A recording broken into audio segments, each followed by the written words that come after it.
The sound of the slap echoed across the elegant hall, silencing the music, the laughter, and the whispers that had filled it moments before. My cheek burned, but the heat in my chest burned even hotter. A mix of humiliation, disbelief, and something far older, long buried inside me. I didn't move. I couldn't. I stood there staring at my daughter-in-law Juliet, whose perfect manicure still glistened in the ballroom lights. "Maybe now you'll understand your place," she said coldly, her voice dripping with triumph. Around us, 100 guests stood frozen. The bride had just slapped her husband's mother in the middle of her own wedding. For a few seconds, and no one dared breathe. I could feel their eyes on me, pity from some, amusement from others, and from most, the cowardly avoidance of people who didn't want to get involved. My son Ethan stood just a few feet away, his hands clenched at his sides, his face pale. He didn't move. He didn't even look at me. I bent down, trembling, to pick up my glasses that had fallen and cracked on the polished floor. When I straightened up, Juliet was already turning away, adjusting her veil as if she had simply brushed off a speck of dust. "We'll talk later," she said over her shoulder, to no one in particular. Later? There would be no later. Not for her. Not for my son. My name is Aurora Hughes, and I am 68 years old. I've lived a quiet life, keeping my head low, speaking only when spoken to, making sure never to inconvenience anyone. At least, that's what people think. That's what I've let them believe. Juliet thought she knew who I was, a frail, harmless widow living off a modest pension, clinging to a rent-controlled apartment in an old building. But tonight, after that slap, I realized something important. I had been silent too long. I walked out of the ballroom, the sting on my cheek reminding me with every heartbeat that the time for silence had ended. My heels clicked sharply on the marble floor as I crossed the lobby. A few people followed me with their eyes, but no one stopped me. No one ever did.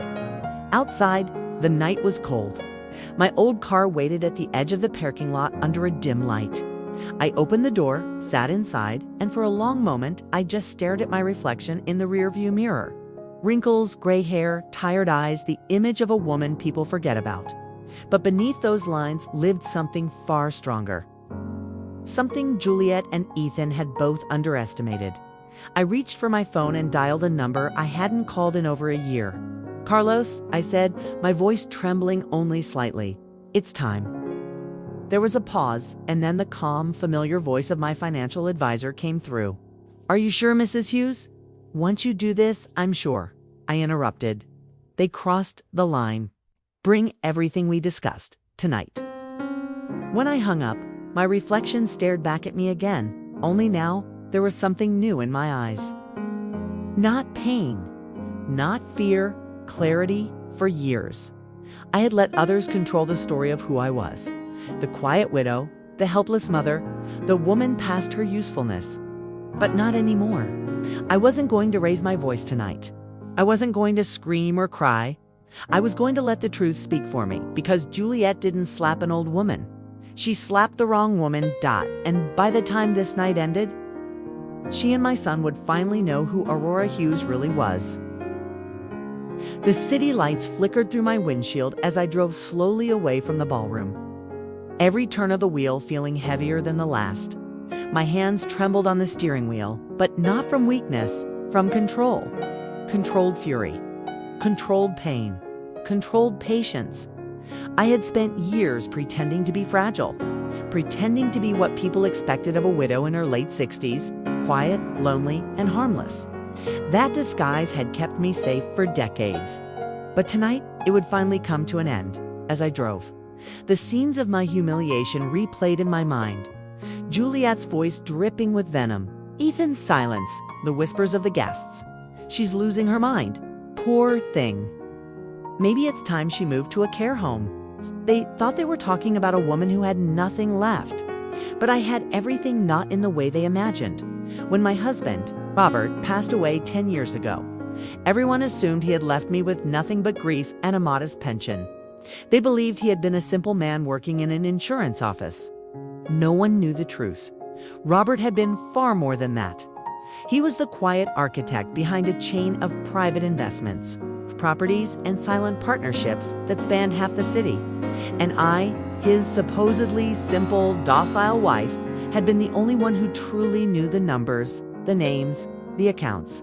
I wasn't just a widow, I was the executor of an empire hidden behind ordinary curtains. Robert had always warned me, "Aurora, if the world ever turns cruel, keep your peace. Let them believe what they want, but never forget who you are or what you hold." And I hadn't, not for a second. When Juliet came into Ethan's life, I saw the warning signs instantly. The way she calculated everything, from the brand of wine she brought over to the expensive compliments she gave. Her beauty was the kind that knew its power, and her charm, the kind that demanded payment later. Ethan was smitten, blind, lost. He was my only son, and I had raised him after Robert's death with the hope that he'd inherit his father's integrity. But somewhere along the line, he'd traded his principles for comfort, and then for convenience. Juliet gave him both, or at least the illusion of them. I remember the first time she visited my apartment. She smiled that thin, polished smile and said it's quaint. Her eyes, however, told a different story. They wandered across the room, measuring, evaluating, calculating. She noticed the expensive frame of a painting I'd intentionally covered with dust. She saw the grand piano that hadn't been played in years, and the subtle details of real marble on my floor. She was too sharp to miss the signs of money, too greedy to forget them. That night after they left, I sat by the window, the same window I used to share wine with Robert by. The city hummed below, and I whispered into the dark, "She's going to hurt him, and when she does, I'll be ready." Over the next year, I let Juliet believe she was winning. I let her talk to me like I was an obligation. Let her call me sweet old Aura in front of her friends. Let her suggest that maybe I should sell my apartment and move into something more manageable. Oh, she was clever. Her manipulation was slow, like a drop of poison in water, invisible, tasteless, deadly. And Ethan drank every word. They began to visit less often. When they did, it was for favors, never family. Juliet would talk about their dream of owning a place in the right neighborhood. Sometimes, her eyes would flick toward my window, the one with a panoramic view of the city's skyline. I could feel the pattern forming. They wanted my apartment, my life space, the very walls Robert and I had built our future in. But I wasn't angry then. I was observing and planning. I contacted Carlos, my lawyer, one quiet afternoon. He'd handled Robert's estate and had been one of the few who knew the truth. "Carlos," I had told him, "I want to make some changes to the will." "What kind of changes, Mrs. Hughes?" he'd asked, already sensing something behind my calm tone. "The kind that rewards loyalty," I said, "and exposes greed." From that day forward, every visit from Juliet and Ethan became a test. I pretended to take their advice seriously, nodding at Juliet's patronizing suggestions about senior safety and downscaling.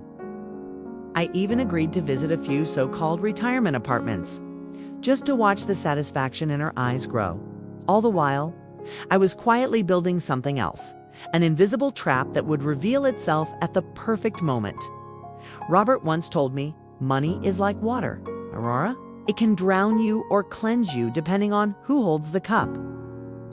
Juliet wanted to drown me, but I was already holding the flood when I parked outside my apartment that night after the wedding. The street was silent, save for the distant hum of traffic. I looked up at my window, glowing faintly with the lamp I always left on. My safe space. My fortress. I smiled faintly as I unlocked the door. The familiar scent of lilies filled the air, the same flowers I arranged every morning in the little vase Robert had given me on our first anniversary. I touched the petals gently. "Tomorrow," I whispered to the empty room. "Tomorrow, you'll all learn what happens when you mistake kindness for weakness." The clock ticked softly in the background as I sat down, took a deep breath, and began to write one final note. It wasn't a letter of apology. It wasn't a confession. It was the beginning of the end. Morning sunlight poured through the curtains, soft and golden, but Aurora's world had changed. The slap still echoed faintly in her memory, but it was no longer a symbol of humiliation. It was the spark that lit a fuse buried deep for years. She moved calmly around her apartment, the same way she did every morning, made her tea, fed the little cat Robert had adopted years ago, and checked her mail. But behind those steady hands was a storm gathering strength. Carlos called at precisely 9 a.m. Mrs. Hughes' deep voice came through the phone. "I've reviewed everything you asked me to bring. Are you sure you want to go through with this today?" Aurora smiled faintly. "Carlos, I've waited long enough. It's time they learned who they've been dealing with. All right?" he said after a pause. "Then I'll meet you in 1 hour." As she hung up, Aurora walked into her bedroom, a place that, to any visitor, looked simple, modest, but inside her wardrobe, behind a panel only she and Robert knew about, lay a small steel safe. She turned the dial with practiced ease and opened it. Inside were documents, deeds, certificates, ledgers, keys, and a single leather folder embossed with the initials R.H. Robert Hughes. She lifted it carefully, her eyes softening as her fingers brushed over her husband's handwriting. "You always knew this day would come," she whispered. The folder contained proof ownership papers for the building Juliet wanted, for the flower shop Aurora worked at, for multiple apartments and trust funds scattered across the city. But the most important document was one that would shatter Juliet's entire illusion of power. Aurora's apartment, the one Juliet wanted to take over, didn't belong to her. Not legally, not directly. It was owned by a shell company Robert had formed before his death. And that company, Elysium Holdings, was registered under Aurora's full control. Juliet and Ethan thought they were manipulating an old woman into signing away her home. What they didn't know was that the apartment was only a fraction of what Aurora could destroy with one phone call. She placed all the papers in a leather handbag and looked at herself in the mirror. Her reflection was calm, elegant, even regal. The woman staring back wasn't a victim anymore. She was the storm that was coming when she arrived at Carlos's office. He was already waiting, a tall man in his 50s with sharp features and kind eyes. He had known Robert and respected Aurora deeply. "I've drafted everything," he said, spreading documents across his mahogany desk. "The power of attorney clauses are secure, and the trusts are still under your control. But if you activate this clause," he tapped one page, "it will completely cut Ethan out of your estate permanently." Aurora looked at the paper. "Good," she said softly. "He's already cut himself out of my heart." Carlos sighed. "You're not doing this for revenge, are you?" She met his gaze. "No, I'm doing it for clarity, for truth." He nodded slowly. "Then you'll need witnesses." "I already have them," Aurora said with a small smile. "Every one of those 130 wedding guests will remember what they saw last night. They'll be my witnesses, they just don't know it yet." At that very moment, across town, Juliet and Ethan were sitting in their newly decorated condo, sipping champagne, pretending nothing had happened. "I can't believe she just walked out," Juliet said with a laugh. "Did you see the look on her face? I thought she was going to faint." Ethan didn't reply. His face was pale. "You went too far, Juliet. That was cruel." She rolled her eyes. "Oh, don't start that again. You saw the apartment, Ethan. It's perfect for us. She doesn't even use half of it. What's the point of an old lady rattling around in so much space? We're doing her a favor." Ethan's hands tightened around his glass. Deep down, guilt flickered. But Juliet's words came fast and smooth, like silk over poison. "Besides," she continued, "I've been looking into the property records. Once she signs it over, we could sell it and pay off our debts. Fresh start, new life. How do you even know she'll sign it?" Juliet smirked. "Oh, she will. People like her always give in. It's just a matter of pressure." But she was wrong.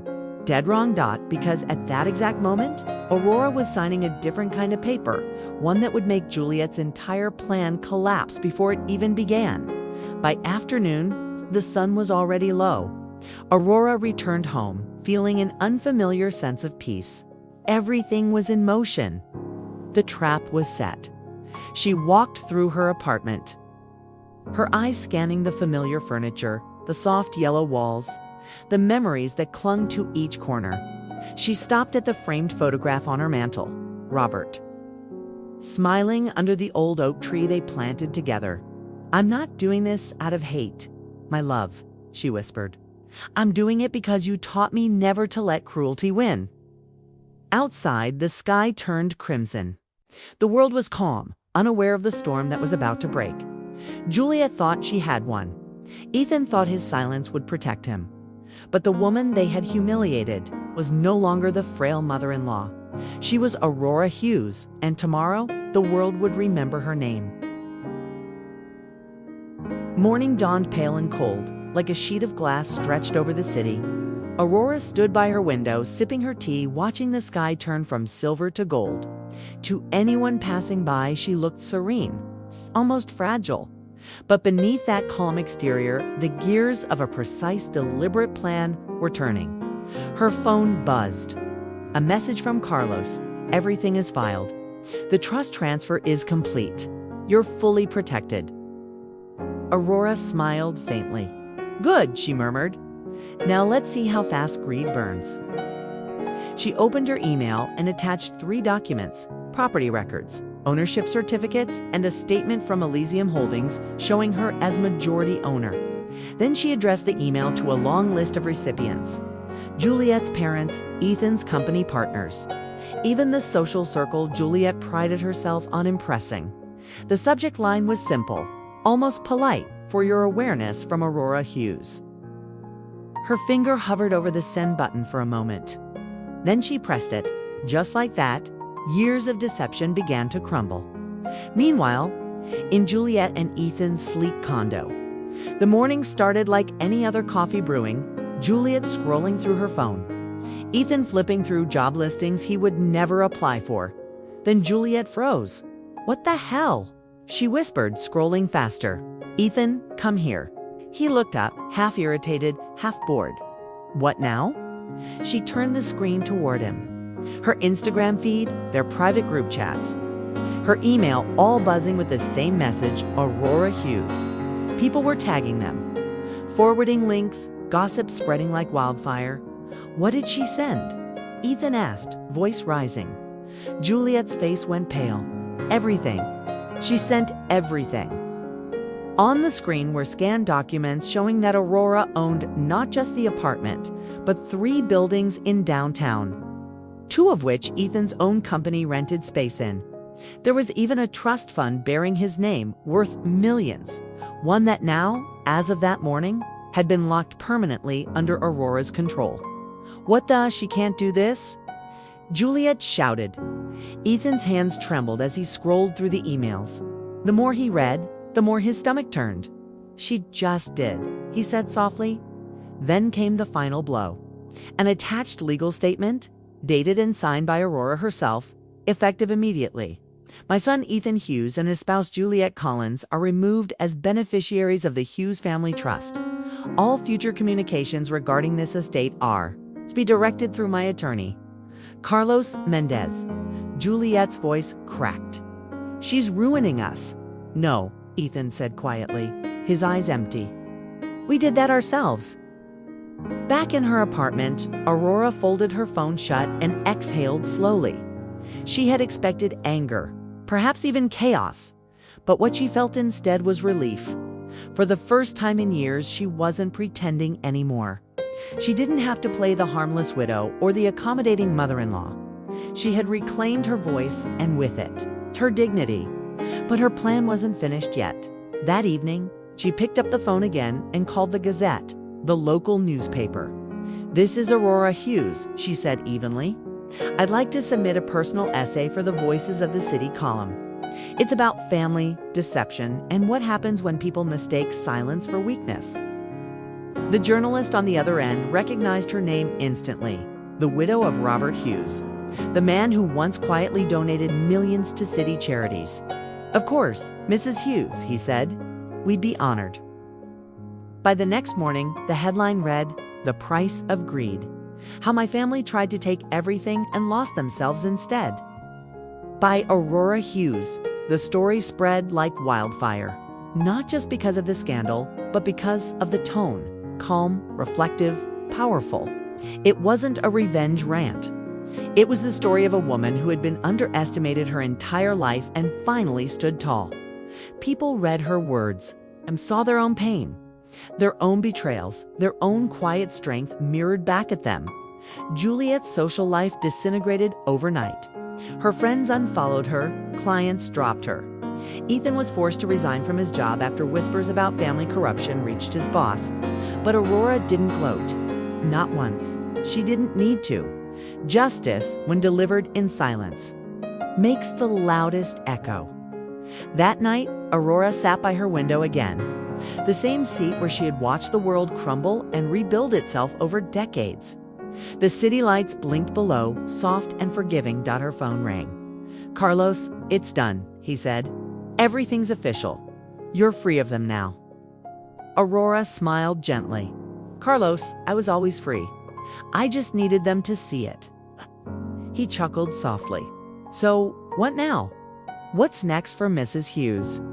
Aurora looked out into the city, her city, and whispered, "Peace, that's what's next." But as she hung up, her eyes lingered on a single envelope on her desk, unopened. Marked from Ethan. She hesitated, then opened it. Inside was a handwritten note, shaky but sincere. "Mom, I don't expect forgiveness. I just want you to know I see everything clearly now. Juliet's gone. I've lost my job, my pride, my home. But maybe it's what I needed to finally understand what you were trying to teach me all along. I'll try to become the man Dad would have wanted me to be." Ethan, a single tear rolled down Aurora's cheek. She pressed the letter to her chest. Robert had once told her, "One day, kindness will hurt. But don't ever regret it because it's what makes you human." Aurora smiled faintly through the tears. "You were right, Robert," she whispered. "You were right." The city outside glowed in gold and silver. The storm had passed, and Aurora Hughes, the woman the world had dismissed, finally quietly triumphed. The sun had barely risen when Aurora stepped outside. The morning air was crisp, carrying the scent of wet pavement and blooming jasmine from the gardens below her building. For years, she had walked this same path to the flower shop, to the market, to the quiet cafe where she and Robert once spent lazy afternoons. But today felt different. Today was the beginning of something new, even if it came wrapped in the echoes of pain. She carried Ethan's letter in her purse, folded and refolded until its edges were soft. She'd read it every night for the last 3 days. Each time it hurt a little less. Each time she found herself tracing his words with trembling fingers, wondering if the little boy she'd once rocked to sleep was still buried somewhere inside that broken man. Her phone buzzed. A message from Ethan. "Mom, I'm outside your building. Please, just 5 minutes." Aurora froze. Her heart, that steady, disciplined organ she had taught herself to control, skipped a beat. She hesitated, but something deep within her whispered that this meeting was necessary. When she stepped out into the courtyard, she saw him immediately. Ethan stood by his old car, shoulders slumped, eyes tired. He looked older than his 35 years, the weight of his choices carved deep into his face. "Hi, Mom?" he said softly. Aurora stopped a few feet away. "Ethan." Her tone was calm, neutral. "You look thin." He gave a bitter laugh. "Yeah, life's been heavy lately." For a moment, neither spoke.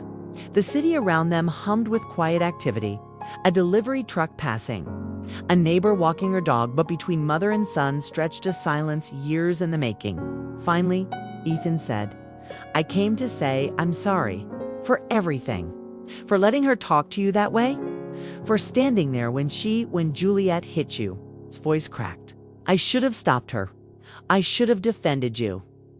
Aurora's gaze softened, but she didn't move closer. "You should have," she said simply. He nodded, accepting the truth like a blow. "I was weak and greedy. I thought Juliet loved me. I thought if I gave her what she wanted, she'd stay. But I see now that I was just," he swallowed hard, "just a tool." Aurora took a deep breath. "We all make mistakes, Ethan. The question is whether we learn from them before they destroy us." He looked up, eyes glistening. I have nothing left, Mom. She's gone. The condo's gone. The job, too.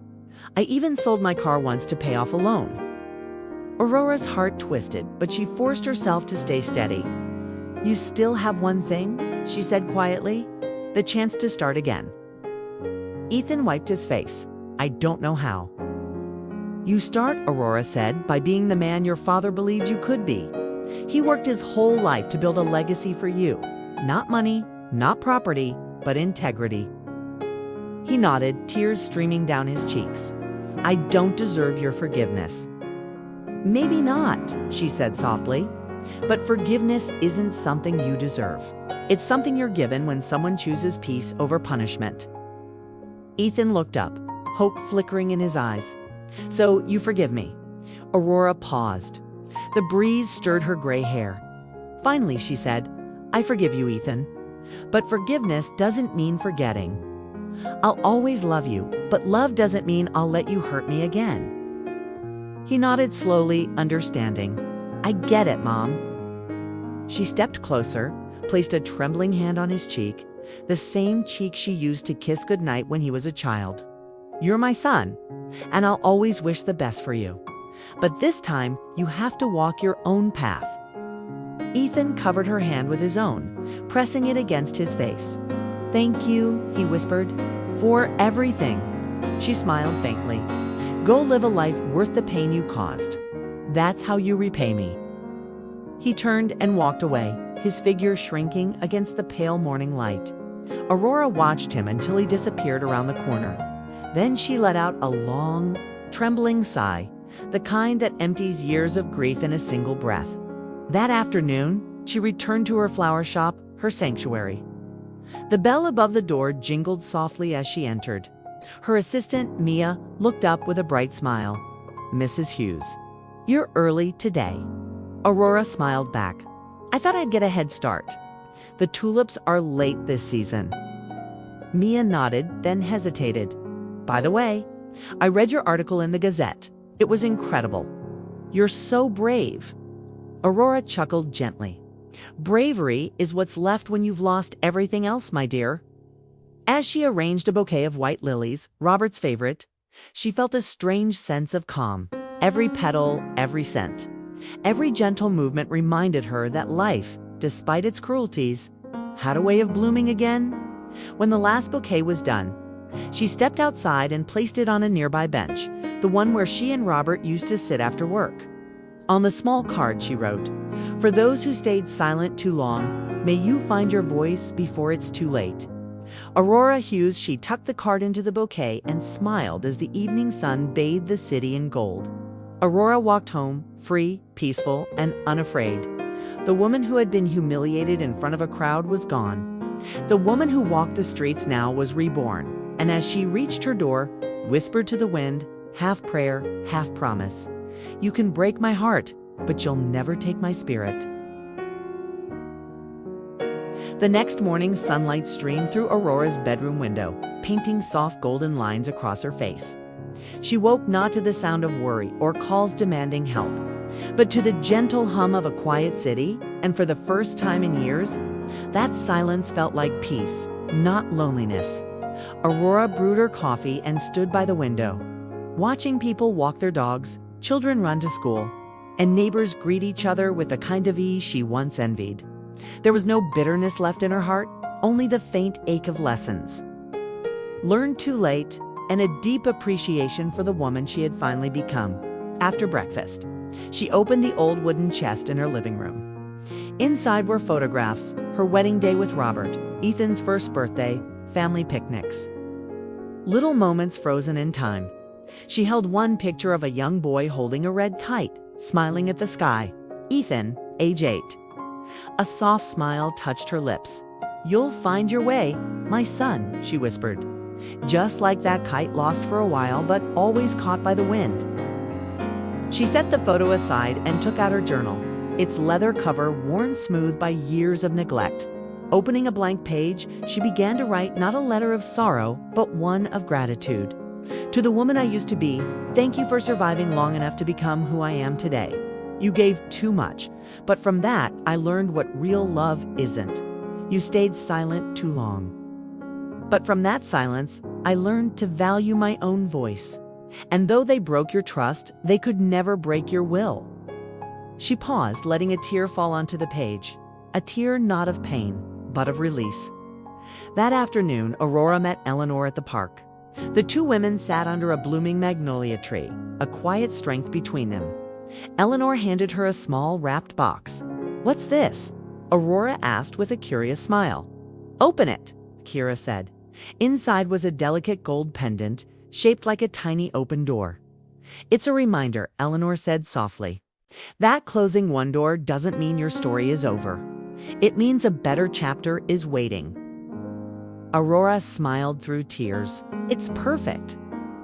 The two women sat together, watching the leaves sway in the breeze. "Do you ever regret cutting them off?" Eleanor asked quietly. Aurora thought for a moment. "I regret the years I spent believing I had to earn love, but I don't regret choosing peace over guilt. Some people will only love you as long as you're useful to them. The rest will love you even when you have nothing to give." Case Eleanor nodded. "Then you've already won." That evening, Aurora returned to her shop. The bell chimed and a young woman entered holding a small envelope. "Are you Mrs. Hughes?" The girl asked. "Yes, dear. How can I help you?" The girl handed her the envelope. "A man asked me to deliver this. He said you'd know who it's from." Aurora opened it and saw Ethan's handwriting. "Mom, I've started working at a community center downtown. I'm teaching kids about finance. Ironic, right? But it feels good. I wanted to thank you. Not just for forgiving me, but for letting me go. You were right. Love can't be bought, but I'm learning how to earn respect, one honest day at a time. I'll keep trying, Mom. Ethan." Aurora smiled through tears. "Good boy," she whispered. Finally, she folded the letter, tucked it in her apron, and began arranging the day's final bouquet, soft white lilies and pink roses. Her favorite combination. When the last customer left and the shop lights dimmed, Aurora stood at the doorway, looking out at the city bathed in twilight. Her voice, calm and steady, filled the quiet room, the closing narration that would echo perfectly in your video. People say love is endless. But love built on dependence isn't love, it's a transaction. I learned that too late, but not too late to start over. I gave them money, they gave me silence. But when I finally gave myself peace, the world began to speak again. This isn't a story of loss. It's a story of awakening. My name is Aurora Hughes, and I am finally free. The screen fades to black. Her voice lingers. And you? If you were in my place, would you choose guilt or freedom? Months passed, like pages turning softly in a new book. Aurora's life had transformed into something simple, quiet, and astonishingly beautiful. The woman who once lived in constant anxiety, waiting for a phone call, a demand, a crisis, now woke up each day to the hum of possibility. Her small apartment near the city garden was bathed in morning light. There were no more piles of unpaid bills that weren't hers. No desperate messages asking for help. No guilt-filled obligations. Just peace earned, not given. Aurora spent her mornings painting at her balcony. Her brush danced across the canvas, colors of sunrise, faces of memories, and landscapes of places she still hoped to visit. For years, her dreams had been locked behind someone else's needs. Now they were blossoming like the roses she grew outside her window. Sometimes she paused, tea in hand, to watch people pass below. Young mothers with children, elderly couples holding hands, life moving endlessly. And in those moments, she didn't feel old, she felt alive. One morning, Eleanor came by with her usual burst of warmth and gossip. Guess what? "Aurora," she began, setting a basket of muffins on the table. "My granddaughter just told me she's finally saving money without borrowing from anyone. Miracles happen." Aurora laughed. "Maybe we've started a movement. Mothers saying no and children learning to grow up." Eleanor chuckled. "And maybe we've just learned to love ourselves the way we always should have."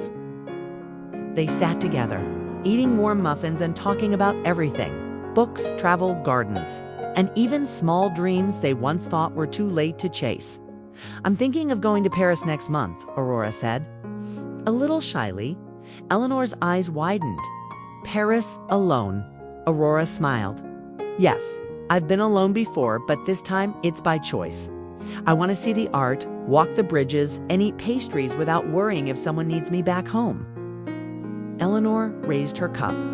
To freedom and to Paris. A week later, Aurora stood at the airport, suitcase in hand. The same hands that once signed away her savings now gripped a passport stamped with hope. She looked at her reflection in the glass, silver hair, kind eyes, posture of quiet confidence. The woman staring back was not the same one who had been humiliated and used. She was reborn, not bitter, not broken, just awake. On the flight, she opened her journal again. The same one she had begun after cutting ties with Ethan and Lena. She wrote another entry. I used to think peace was what you found when everyone else was happy. Now I know peace is what you create when you finally stop apologizing for being yourself. I may have lost a son's approval, but I found something far greater. My soul. In Paris, Aurora walked through the Louvre, stood beneath the Eiffel Tower, and let her heart breathe. Each step was a declaration of self-worth. She dined by candlelight, painted river scenes on a park bench, and laughed with strangers who had no idea of the battles she had fought to stand there. One evening, she received an email notification. It was from Ethan. She hesitated before opening it, her breath shallow. Then she clicked. Mom, I saw your photo from Paris on Aunt Diana's Facebook. You look happy. I guess I just wanted to say, I'm happy, you're happy. I'm learning to be better for real this time. I don't expect anything from you. I just wanted you to know that I understand now. You were never wrong to stop helping us. You were right to help yourself. I hope someday, when I'm ready, we can have coffee. As equals. Love, Ethan. Aurora smiled softly, a tear slid down her cheek. There was no anger, no resentment, no urge to reply immediately. Just peace and a quiet forgiveness that required no words. She looked up at the Paris skyline, glowing gold in the evening sun. Maybe, she whispered, he's learning to fly on his own. Weeks later, back home, Aurora resumed her small routines, but they no longer felt small. Every flower she planted was an act of joy. Every painting she finished was a tribute to freedom. Every sunrise felt like a reward for all the years she had endured. And in her final narration for the video, a perfect emotional close, her voice would echo softly, calm yet unshakably strong for years. I lived for others. I paid their bills, fed their dreams, and called it love. But love without respect is just servitude. And forgiveness without boundaries is just surrender. I lost everything I thought mattered only to discover what truly does. The power to say no, the courage to walk away, and the grace to rebuild yourself from the ruins of your own kindness. My name is Aurora Hughes, and this is not a story of loss, it's a story of resurrection. The final shot, Aurora's painting a sunrise over the Seine, drying in soft golden light. Her brush rests beside it as her voice fades one last time, because sometimes to find peace, you must first lose everything that wasn't love. 10 years later, the city had changed. New towers stood where old ones once leaned, and electric cars glided through streets that used to echo with the sound of engines. But amid all that change, one small apartment remained exactly as it had always been, a quiet oasis filled with sunlight, blooming plants, and the scent of paint and lavender tea. Aurora Hughes was now 78 years old. Her hair had turned the color of fresh snow, but her eyes still carried the same gentle spark that had once stared down humiliation and heartbreak. The years had been kind to her, not because they erased the pain, but because they gave it purpose every morning. She took the same slow walk to the nearby park, the one where she often painted. Children waved at her. Joggers nodded in recognition. Some called her Miss Aurora, others Grandma Painter. She smiled at everyone, carrying her small easel and sketchbook like an old friend. She was known in the neighborhood as the woman who painted hope. Her art had quietly grown popular, A small gallery had even dedicated a corner to her collection, titled The Quiet Strength of Women. It featured a series of paintings inspired by her own story. Though no one ever knew it, each piece told a chapter. A woman standing alone in a ballroom, a pair of broken glasses glinting under the light, a hand releasing a house key into the sea, a sunrise over Paris, and finally a figure sitting by a window, smiling at the dawn, free. One afternoon, as she was preparing to paint, her doorbell rang. When she opened the door, she froze. It was Ethan. He stood there, older, grayer, but unmistakably her son. His eyes carried both the weight of regret and the humility of time. "Hi, Mom," he said softly. For a moment, Aurora didn't speak. Her heart ached, not from pain, but from the strange tenderness of the moment. "I didn't know if you'd still be here," he added. "I wasn't sure you'd want to see me." Aurora stepped aside. "You've come this far, Ethan. Come in." Inside, silence spoke louder than words. Ethan looked around, noticing the paintings, the plants, the peaceful order of her world. "These are yours?" he asked, almost in disbelief. Aurora nodded. "All of them. There. My story." He moved closer to a painting of a woman standing before a crowd, her cheek red from a slap. Her eyes filled not with anger, but resolve. Ethan swallowed hard. "That night, I still dream about it." Aurora took a deep breath. "I used to too, but now I just remember it as the night I found myself again."